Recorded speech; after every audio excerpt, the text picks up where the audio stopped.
Merhaba arkadaşlar, kanalıma hoş geldiniz. Bu videoda da sizlerle bu projeyi çalışacağız. Yine yazlık tril tril bir bluz çalışması yaptık. Gömlek üzerine de giyebilirsiniz. İçine askılı atlet tarzı bluzlerle de giyebilirsiniz. Nasıl isterseniz kullanabilirsiniz. Uzatarak elbise yapabilirsiniz. İpim Kartopu Lotus arkadaşlar. Numarası 484. 3 adet ipten bu kadar kaldı. Bedeni küçülttüğünüzde veya büyüttüğünüzde az da kullanabilirsiniz. Çok da kullanabilirsiniz. Ben bunu L beden olarak çalıştım. Sizler istediğiniz gibi şimdi anlattıktan sonra büyütebilir, küçültebilirsiniz. Bluzumuzun eni 46 santim. Şurası roba 23 santim. Uzunluğunuzu tamamen siz kendinize göre ayarlayabilirsiniz. Benimki 54 santim. Herhalde şu anda verebileceğim başka ölçü yok diye düşünüyorum. Şimdi bunu tabii bu büyük. Ben size gene numune bir çalışma yapacağım. Önemli olan burada zaten buradaki şöyle çevirelim. Robadan başladık ördük. Önemli olan burada bu reglan artımını zaten göstermem size. Burada yeni bir model kurularak roba kısmı genişletiliyor. Onu gösterdikten sonra zaten sonrası oldukça kolay olarak ilerliyor. Roba bittikten sonra burada reglan işaretlerimiz, çizgimiz var zaten. Onları kollara ayırıyoruz. Aynı şişli örgülerde robayı ördükten sonra kolu ayırıyoruz ya arkadaşlar. Bunda da kolu bıraktıktan sonra bedeni örmeye devam edeceğiz. Aynı şiş örgülerinde olduğu gibi. Kolay bir çalışma aslında. Biraz tril tril bir iple örebilirsiniz. Alize diva olabilir. Böyle daha yumuşak ve biraz dökümü durulacak bir iple örerseniz. Mesela ben lotusla ördüm dediğim gibi. Siz de lotusla örebilirsiniz. Daha biraz tril tril duruyor. Yani kalın iple örerseniz bundaki keyfi almayabilirsiniz. Biraz daha tril tril durması gerekiyor. Şimdi ben önce size sayıları vermek istiyorum. Şimdi bunu ben şöyle göstereyim. Gene ekran görüntüsü alın. 208 zincirle başlanıyor ama ben biraz yine fazlasını çekeceğim zincirin.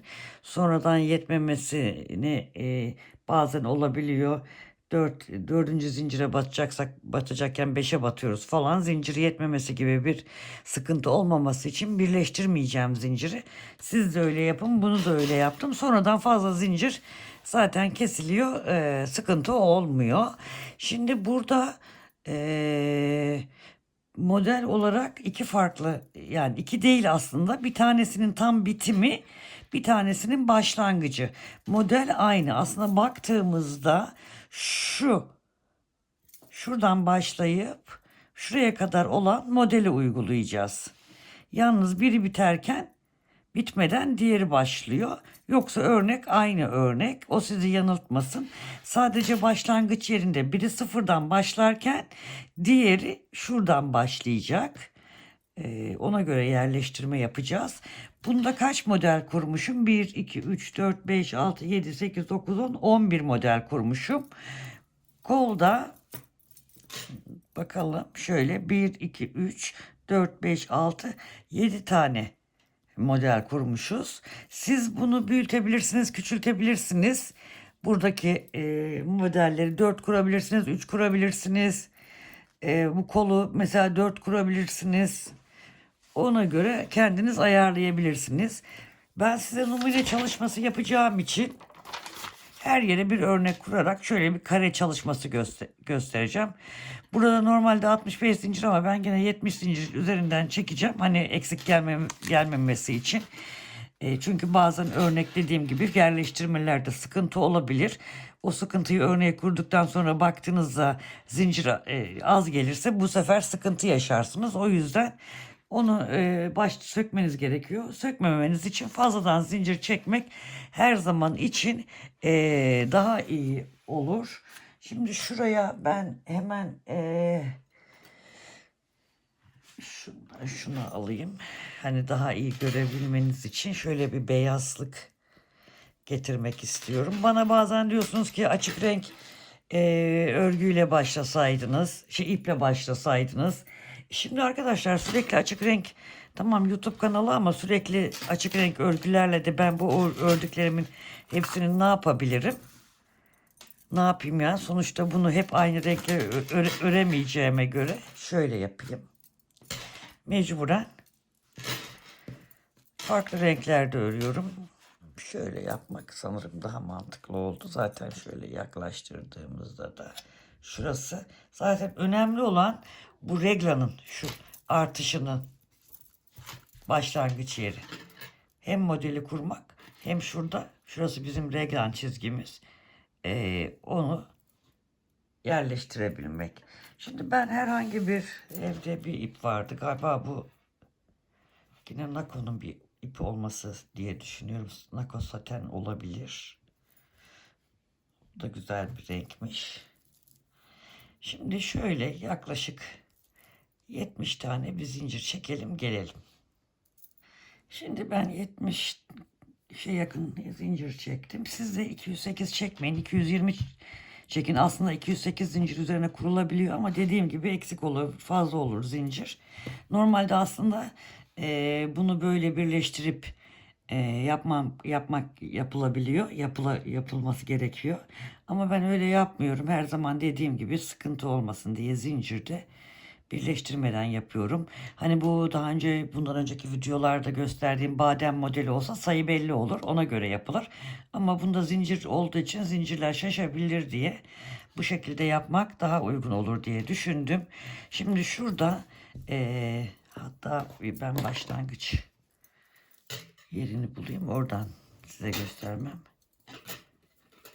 daha iyi olur. Şöyle. Ben onda da reglan yeri şu şekilde. Bakın burada zincirle bir üst sıraya çıkılıyor.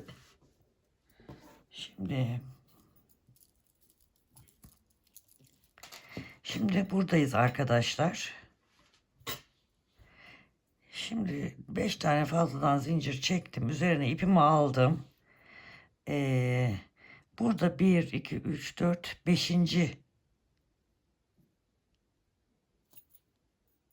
Pardon 6. zincire batalım. Buraya bir tane trabzan yapar gibi yapıyoruz. Toplamıyoruz. Üzerine ip alıyoruz. Yine aynı yere batıyoruz. Trabzanımızın ilk çekişini yapıyoruz. Sonra ikisini bir topluyoruz. Arada iki tane zincir çekiyoruz. Üzerine ip alıyoruz. Aynı yere yine bir trabzan yapar gibi ikinciyi çekmiyorum. Üzerine alıyorum. Yine aynı yere fıstık tarzı ikili fıstıklar diyebiliriz. Yapıyoruz.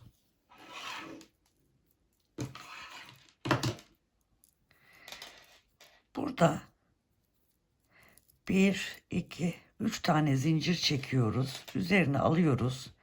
Bakın 1, 2, 3, 4, 5, 6. zincire batıyorum. Buraya normal trabzan yapıyorum. İkili. 1, aynı yere 2, aynı yere 3, aynı yere 4. 2 zincir çekiyorum. Yine aynı yere 1, 2, 3, 4 yaptım. Şimdi yine 1, 2, 3 zincir çekiyorum.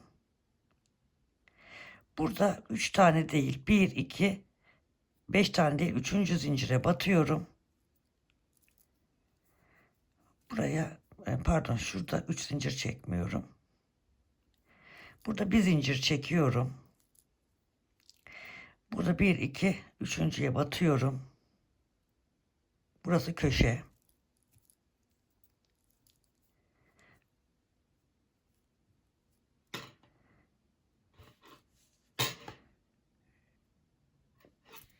Arkadaşlar kafam karıştı. Üzerine 3 zincir çekiyorum. Topluyorum. 1, 2, 3, 4, 5.'ye yine ikili fıstık yapıyorum aynı yere. Arada 2 zincir çekiyorum. İkili fıstığı yine bakın 1, 2, 3 tane yaptık. Aynı burada gösterdiğim gibi 1, 2, 3. Demin gösterdiğim normal 208 zincirle gösterdiğimiz yer olduğu zaman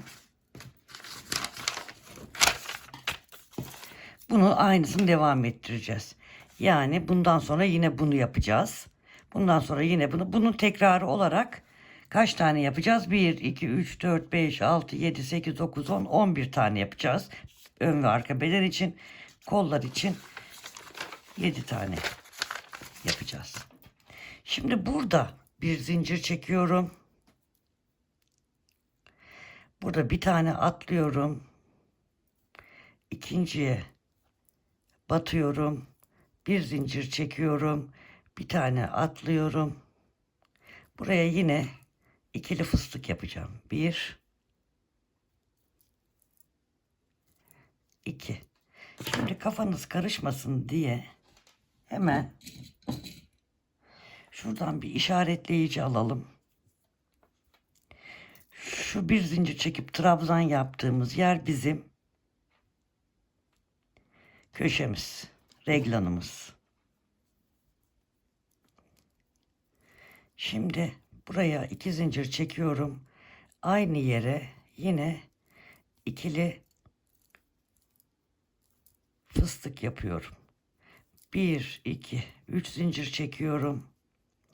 1, 2, 3, 4, 5, 6.'ya batıyorum. Buraya normal trabzan. Aynı yere 4 tane yapıyorum. 2, 3, 4. Arada 2 zincir çekiyorum. Aynı yere 4 tane daha yapıyorum.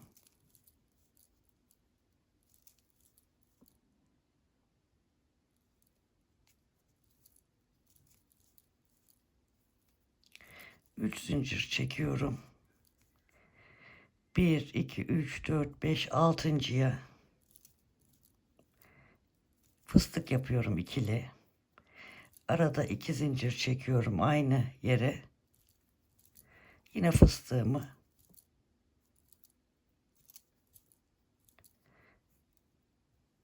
yapıyorum. Bakın yine fıstık, dörtlü fıstık yaptıktan sonra bir zincir çekiyorum. Bir ikinciye batıyorum. Buraya normal bir trabzan yapıyorum. Bu da diğer köşemiz olacak. Bir zincir. Bir zincir atlıyorum. Yine batıyorum. Buraya yine fıstık yapacağım. 1, 2, 3 zincir çekiyorum. 1, 2, 3, 4, 5, 6.'ya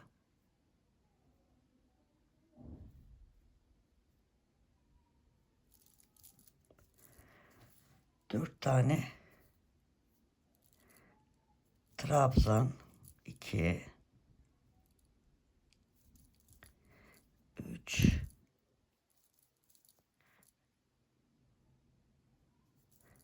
ve 4. 2 zincir çekiyorum yine aynı yere. 1, 2, 3, 4. Şu tek zincir çektiğimiz şurası arkadaşlar yine bizim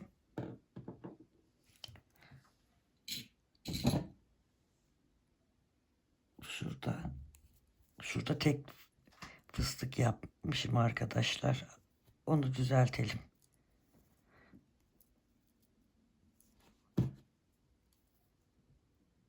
Örerken böyle arada 2 zincir, aynı yere bir fıstık daha yapmayı unutmuşum. 1 2. Örerken böyle yanlışlıklar yapabiliyoruz. Onu da kusura bakmayın. Sayıyorum. 1 2 3 4 5 6.'ya dediğim gibi 4 trabzan,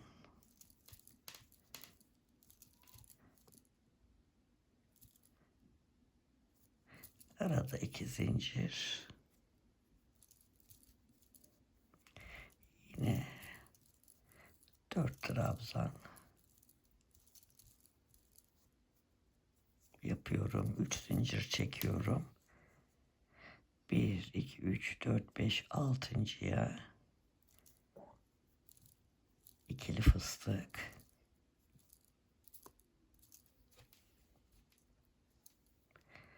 arada 2 zincir, aynı yere bir ikili fıstık daha. Şurası başlangıç yerimiz. Burada bir köşe, 2 köşe, 3 köşe. Şimdi son köşeyi yapacağız.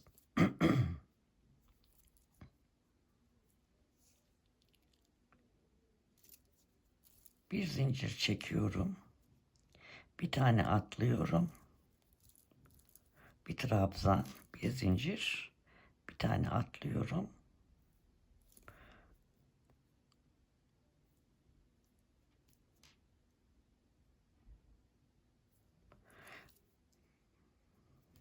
Zincirin altından giremedim. Uzamasını istemiyorum.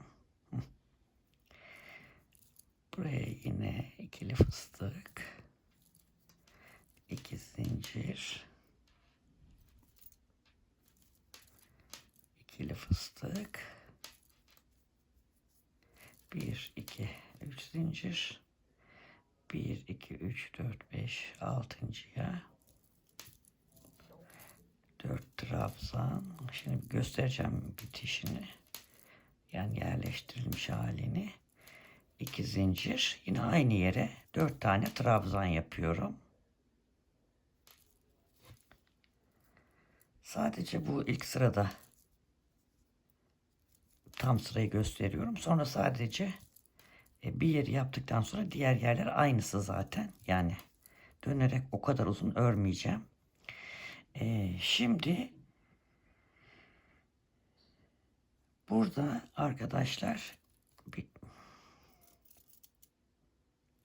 bir iki üç zincir yaptım. Şu köşemizi de gene işaretleyicimizi koyalım. Karıştırmamak için. Siz de böyle işaretleyici koyun. Her köşeye daha güzel olacak. Yani karıştırmazsınız. En azından birkaç sıra ilerletebilirsiniz. İlerletmek istemeyenler dediğim gibi kolayına gelen de koymadan da yapabilir. Ben nerelerin reglan olduğunu belli etmek için koydum. Şimdi buraya geliyorum. Burada 3 zincir çektikten sonra 1 2 3 4 5 şu 6.'ya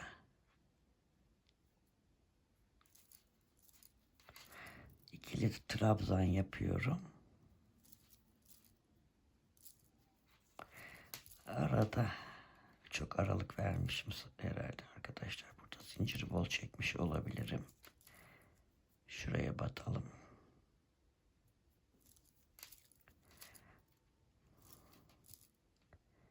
İkili fıstık, 2 zincir. İkili fıstık. Şimdi burada başlarken bakın şu robanın tam roba yaptığımız yerdeki trabzanımız var ya, 2 fıstık, trabzan, 2 fıstık. Bu köşelerimiz böyle denk geliyor. 2 fıstık, trabzan, 2 fıstık. Şimdi biz zaten fıstıkla başlamıştık. Bu trabzan Bu da bizim fıstığımız. Arada bir zincir çekip hemen şuraya batıyorum. Bakın burada da şimdi zinciri şöyle birleştirerek başlasaydık şu şekilde olacaktı. Onu birleştirebilirsiniz de hemen. O da kolay aslında. Şöyle yapabilirsiniz. Şöyle. Burayı da göstereyim de sonradan nasıl yapacağınıza dair kafanız karışabilir. Yani ben zincir üzerine başlayınca bu şekilde yapıyorum. Çünkü zincir kısa gelmesin hani bu modeli kurarken. Çünkü şimdi hadi küçük sayılarla yaptık ama büyük bir robaya denk geldiğimizde bakın şunu şöyle sıkılaştırdıktan sonra hemen şurada şöyle şunu şöyle bakalım düzgün mü diye bakalım. Evet. Şurada hemen şunun dibinden şu bıraktığımız ipi şöyle onu sonradan arkada saklarız. Bakın bu şekilde de birleştirmiş olduk. Bakın bu köşe başlangıç yerimiz. Bunlar da diğer yaptığımız köşeler. Şimdi burada köşe oldu. Şöyle burası bizim başlangıç yerimiz. Robamızın köşesi. Reglam. Şimdi şunu şöyle bir çekelim. Göstereyim.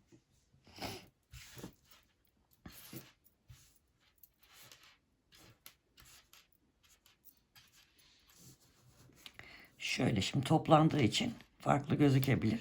Şu köşe, şurası köşe, şurası köşe. Bakın. Şu şekilde arkadaşlar. Bir fıstık, ikili fıstık, dörtlü trabzanlar, ikili fıstık. Sonra köşemizi göstermiştik. Köşemizin başında ve sonunda ikili fıstıklar oluyor. Arada bir trabzan oluyor. Şöyle fıstık, trabzan, fıstık, fıstık, trabzan, fıstık. Şu şekilde baktığınızda bu şekilde yerleştirme yapacaksınız. Şimdi burada demin dediğim gibi burada mesela 2 fıstık 4 trabzan, 2 fıstık 4 trabzan, 2 fıstık 4 trabzan. Burada devam edecektik. Burada 2 fıstıktan sonra diyelim ki uzatacağız. Tekrar 4 trabzan, 2 fıstık 4 trabzan şeklinde. Fıstıkla başlayıp fıstıkla bitireceğiz. Fıstıkla başlayıp fıstıkla bitireceğiz. Şimdi devam edelim. İşaretleyicilerimizle de yerini de belirlemiş olduk. Şimdi burada şuraya yine şöyle getireyim kafanız karışmasın. Şimdi birleştirdik. Bir zincir çektik. 2, 3. Toplamda 4 zincir çekiyorum. Üzerine ip alıyorum. Buraya şimdi şu boşluğa bir tane fıstık yapıyorum. Bir zincir çekiyorum. Ortaya bir tane trabzan yapıyorum. Bir zincir çekiyorum. Bir tane daha ikili fıstık yapıyorum. Fıstığın içine bu işlemi. Sonra 1, 2, 3 zincir çekiyorum. Bu 4 tane trabzanın içine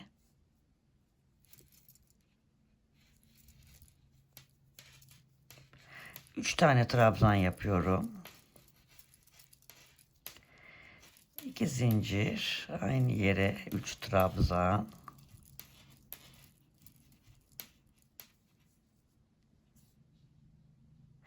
Bir, iki, üç zincir. Ne yapmıştık? 2 fıstığın içine bir fıstık, bir zincir, bir trabzan, bir zincir, fıstık. Şimdi bir zincir ve köşe. Buraya kadar hep göstereceğim arkadaşlar. Ve devamı nasıl olacak? Bir zincir, köşeye battık ve fıstığın içine bir tane fıstık, bir zincir, bir trabzan, bir fıstık, arada zincir çekmemişim, bir zincir, bir fıstık. Bu şekilde devam edelim. Evet, sonuna geldikten sonra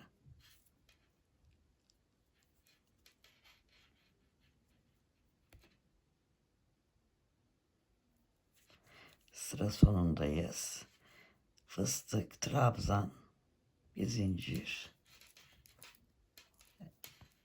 fıstık, fıstık, bir zincir, trabzan, bir zincir, fıstık. Şimdi bir zincir çekiyorum. Burada bir tane zincir bırakarak bu zincire, üçüncü zincire batarak birleştiriyorum. Sırayı tamamlıyorum. Şu köşedeyiz. Yani köşeden ilerliyoruz. Yine 1, 2, 3, 4 zincir çekiyorum. Bakın şimdi şurada, şuraya batıyorum. Buraya fıstık, bir zincir, şu trabzanın tepesine bir trabzan, iki zincir, aynı yere bir trabzan daha, bir zincir, şu araya yine fıstık, fıstık, bir zincir, trabzanın tepesine bir trabzan, iki zincir, aynı yere bir trabzan daha, bir zincir, fıstık. Şu şekilde gösterirsem daha iyi anlayacaksınız. Yine 1, 2, 3 zincir. Şimdi 4'tü, 3'tü, şimdi 2 trabzan, arada 2 zincir, 2 trabzan,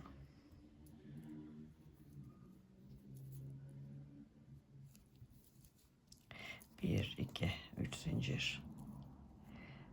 Şuraya geldim. Şu boşluğa bir zincir. Şu tepeye bir battım, bir trabzan, iki zincir, aynı yere bir trabzan daha, bir zincir, aynı yere badem yaptık, bir zincir ve köşeye battık. Bu sırayı da böyle devam edelim. Evet, sıramızı tamamlıyoruz. Üçüncü zincire batıyoruz ve birleştiriyoruz. Şimdi bir üst sıraya çıkacağız. 1, 2, 3, 4 zincir çekiyoruz. Şimdi şuradayız. Üzerine ip alıyorum. Bakın şu bir zincir, bir badem, bir zincir çekmiştim. Oraya batıyorum. Oraya yine badem yapıyorum. Bademden sonra bir zincir çekiyorum. Şurada V yapmıştık.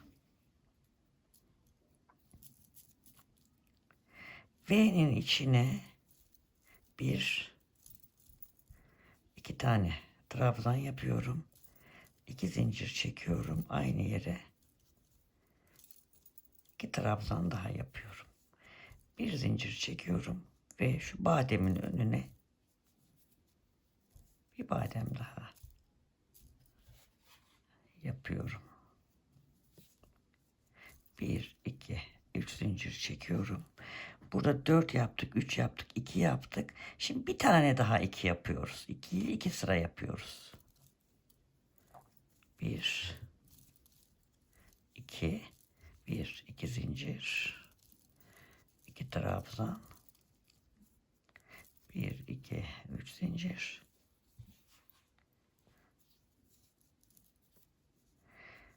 Şuraya bademin önüne badem, 1,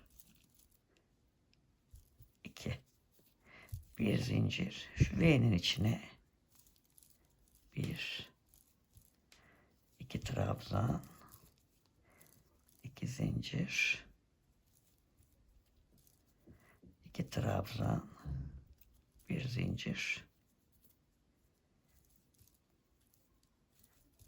bir tane ikili badem, 1 zincir, köşe. Bu sırayı da böyle tamamlayalım. Şöyle bir bakalım. Bakın. Modelimiz oluşmaya başladı.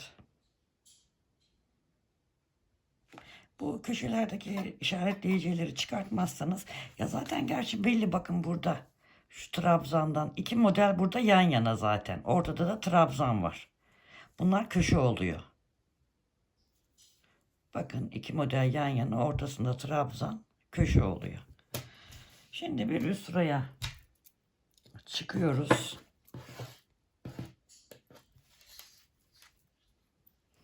Ben de örerken devamlı bakarak ördüm. Siz de bakarak örebilirsiniz. Yani bundan sonra, yani ben sizin yapacağınız yere kadar modeli zaten göstereceğim. Ondan sonraki, mesela diyelim ki bu sırayı yapıyorsunuz. Ben hemen şöyle aşağıya da bakıyorum. Aynısını yukarıya yani uyguluyorum. 1, 2, 3, 4 zincir çekiyorum. Yine bu trabzanın içine bademimi yapıyorum. Trabzanın değil, pardon. Bademin önüne badem yapıyorum.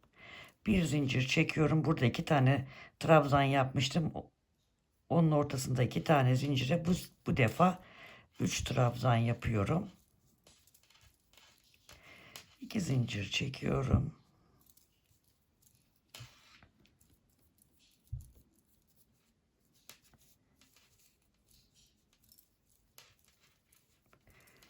Üç trabzan yaptım.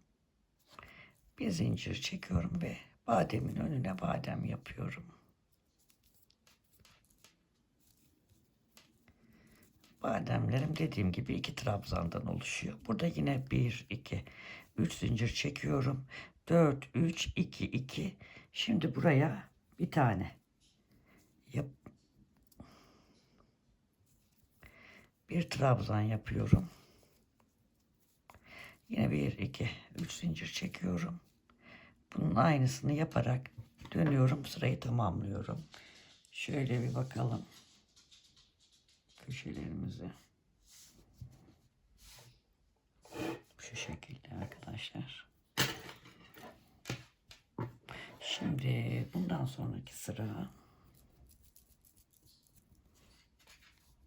şimdi badem önüne yine badem, 4 zincirle yukarıya çıktım. Bademimi yaptım. Bir tane zincir çektim. Şimdi 3 yapmıştık ya, 4 yapıyoruz. 1, 2, 3, 4. 1, 2 zincir, 4 tane. 1, 2, 3, 4 zincir. 4 trabzan, 1 zincir, bir badem. Şimdi buraya bir tane yapmıştık. Şimdi artık burası tamamlandı. Burası bitti. Şimdi 1, 2, 3, 4, 5 zincir çekiyorum. Üzerine doluyorum. Hemen şuraya badem ya da başak yapıyorum. Bir zincir. 1, 2, 3, 4 şeklinde şurayı tamamlıyorum. Evet. Bu sırayı da tamamladık, birleştirdik. Şimdi 1, 2, 3, 4 tane zincir çekiyorum.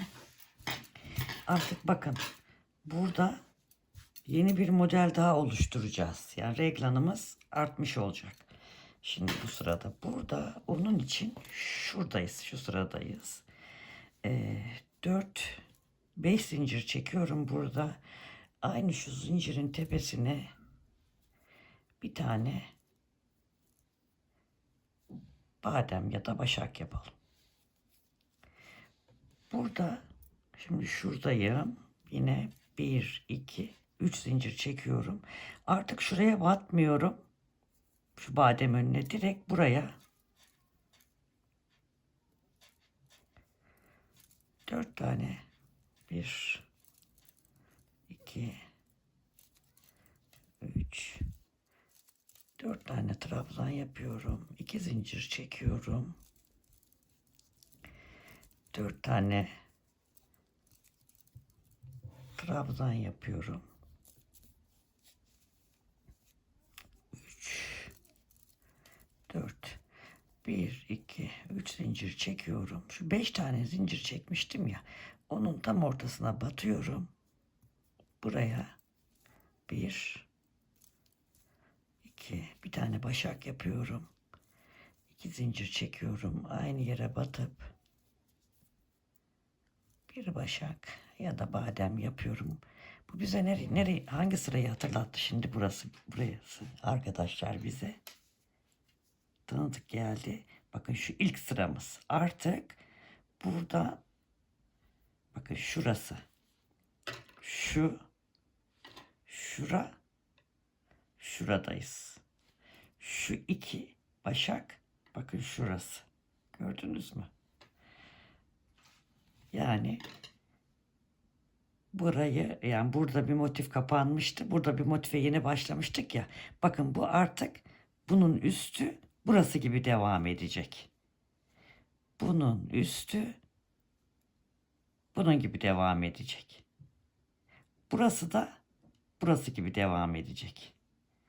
Bu da burası gibi. Bakın şimdi. Bundan sonrası birbirinin aynı. Bunun üzeri şu 4 tane trabzan olan yer şurası. Yani bunun üzeri şurası gibi devam edecek. Şimdi burası bakın şuradayız. 2 başak ya da badem değil şu. Bunun üstü de burası gibi devam edecek. Aynı yani bundan sonraki. Ama şu köşede artırma yerini tekrar göstereceğim yer var. Şimdi buraya 2 tane yaptıktan sonra yine 1, 2, 3 zincir çekiyorum. Şuraya batmıyorum. Buraya 1, 2, 3, 4. Sadece şimdi köşeler.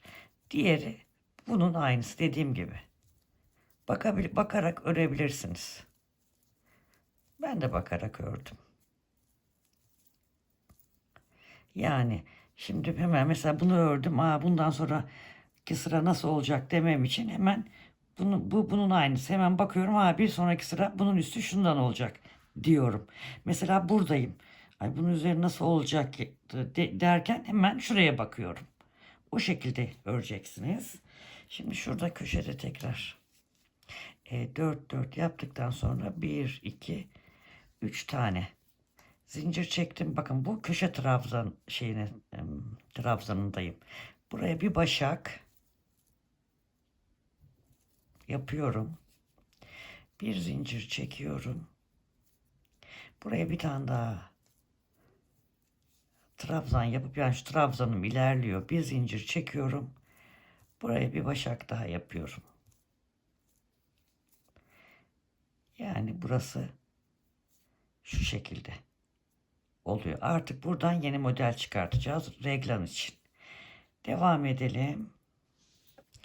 Bunu da bitirirken şuraya zincirle çıkmıştık bir üste. Bir tane başak yapmıştık. Burada trabzanları yaptıktan sonra 3 zincir çektikten sonra hemen bunun dibine de bir tane ikili başak yapıyorum. Bir zincir çekiyorum ve buraya batarak bakın birleştiriyorum. Yine bu benim köşe başlangıç yerim. Şimdi ne yapıyorum? 1, 2, 3, 4 zincir çekiyorum. Üzerine ip alıyorum. Bu sıradaki başağın önüne yine bir başak. 2 zincir. bir başak, 1 2 3 zincir.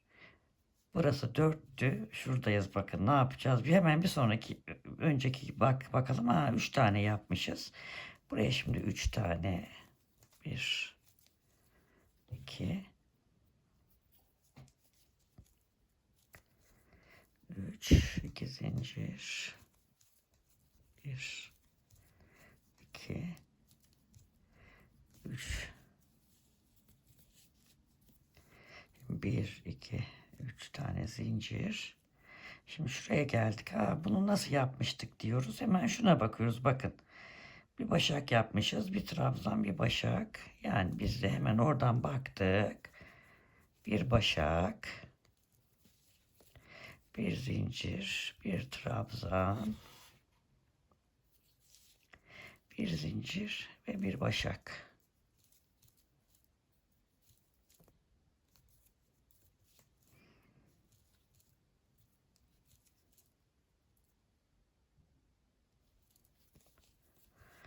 Bir, iki, üç zincir. 3 trabzan, 2 zincir, 3 trabzan, 1 2 3 zincir. Bakın şimdi köşeye geldik. Buradan yeni örneğimiz çıkacak. Buraya ikili bir başak yaptım. Aşağıdan geliyordu, gerildi. Şöyle araya bir zincir. Pardon, oraya 2 tane çekelim. Buraya bir başak daha. Şimdi bir zincir, şu ortadaki reglan trabzanı, bir zincir, buraya bir iki, arada 2 zincir, aynı boşluğa bir başak daha yapıp, bakın köşe şimdi şu şekilde. Burası nereye hatırlattı şimdi size bu sıra? Bu sırada bizim köşemizin şurası. Şu. Bakın. Şura. Şimdi bundan sonra şunu yapacağız.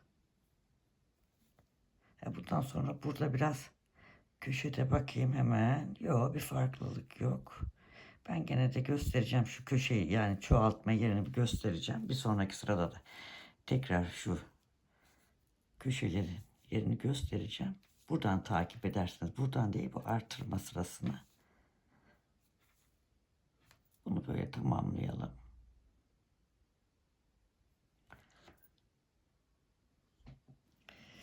Evet, 4 tane sırayı tamamladım. Bakın buraya da başak, trabzan, başak birleştirdim. 4 zincir çektim. Şimdi bu başağın, iki başağın ortasına bir başak. Neredeyim? Şuradayım. Bir zincir, bir trabzan, bir zincir, bir başak.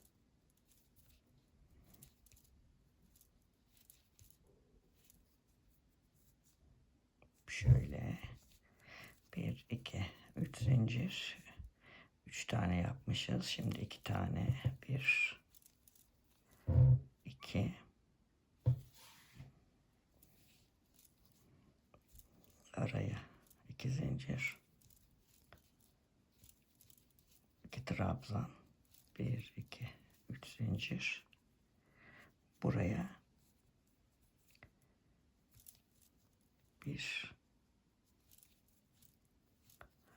bir tane başak,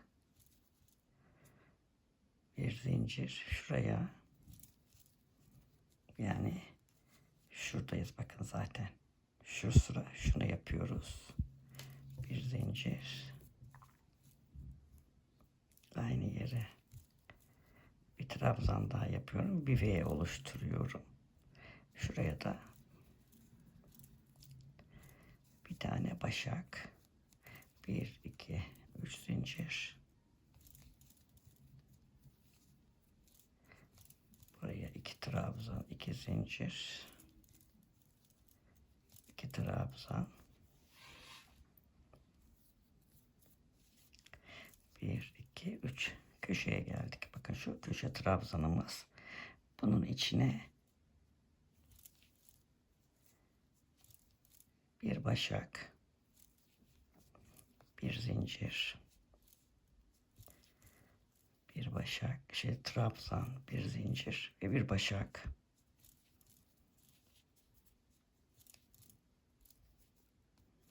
Bir zincir ve köşe trabzanı bu şekilde. Bu sırayı da tamamladıktan sonra zaten burası şu anda bakın şura bir başak, bir trabzan, bir başak. Şuradayız. Bir başak, bir trabzan, bir başak. Şu sıradayız. Üstü bunun aynısı devam edecek.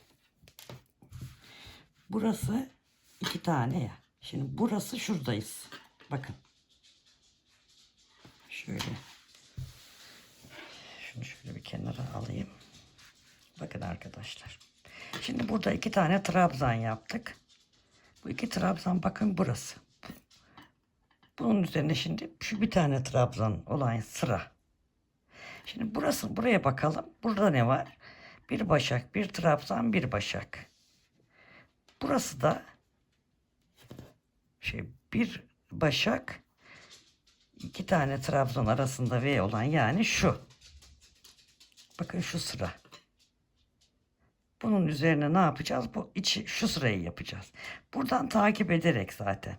Bakın burası buradan oturuyor. Burası da modeli yapınca anlayacaksınız zaten. Burada hangi sıradayız? Köşelerde bir başak, bir trabzan, bir başak. Hemen şuraya iniyoruz. Bir başak, bir trabzan, bir başak. Burada da bu sıradayız. Yani artırma yerinin. Bu şekilde modelimiz ilerleyecek.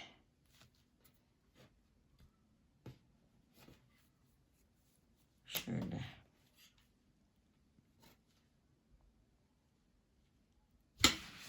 Bakalım tabii biz birer taneden yaptığımız için. Bakın baktığımızda şurası reglan yeri, şurası reglan yeri. Yani tabii biz büyük sayılarla yapıyoruz bu numune. Şurası kol. Bakın buradan reglan geliyor ya. Buradan da reglan trabzanı geliyor. Bu trabzanlar.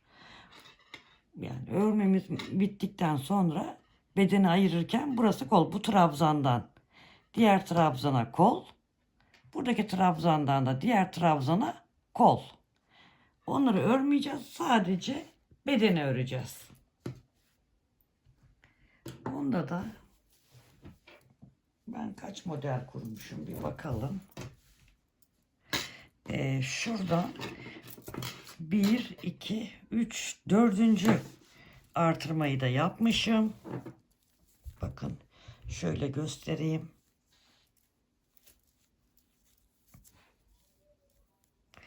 4. artırmayı da yapmışım. Şurada 1, 2, 3, 4, 5. Artırma modelimin 1, 2, 3, 4, 5. sırasından sonraki sıra artık kolu örmemişim. Sadece bedeni dönmüşüm. Siz de aynısını yapabilirsiniz. Yani çok daha uzun anlatamıyorum arkadaşlar. Bu da gerçi bu video da çok uzun bir video oldu. Ancak bu kadar biliyorum. Modelimiz böyle. Dediğim gibi yapacak arkadaşlara kolay gelsin. Bu da numune çalışmamız. Anca böyle numunelerle gösteriyorum. Benim için daha kolay oluyor. Öbür türlü bunu örerken anlatmak daha çok zor oluyor. Git gel git gel günlerce video çekimi yapıyorum. Bana bu tür anlatmak daha bir pratik geldi. Bu şekilde anlattım. Sanırım bu 3. video oldu. Yapacak arkadaşlara kolay gelsin diyorum. Bir sonraki videoda görüşmek üzere. Sevgiyle kalın, hoşça kalın. Beğenmeyi, yorum yapmayı, paylaşmayı unutmayın. Görüşmek üzere arkadaşlar.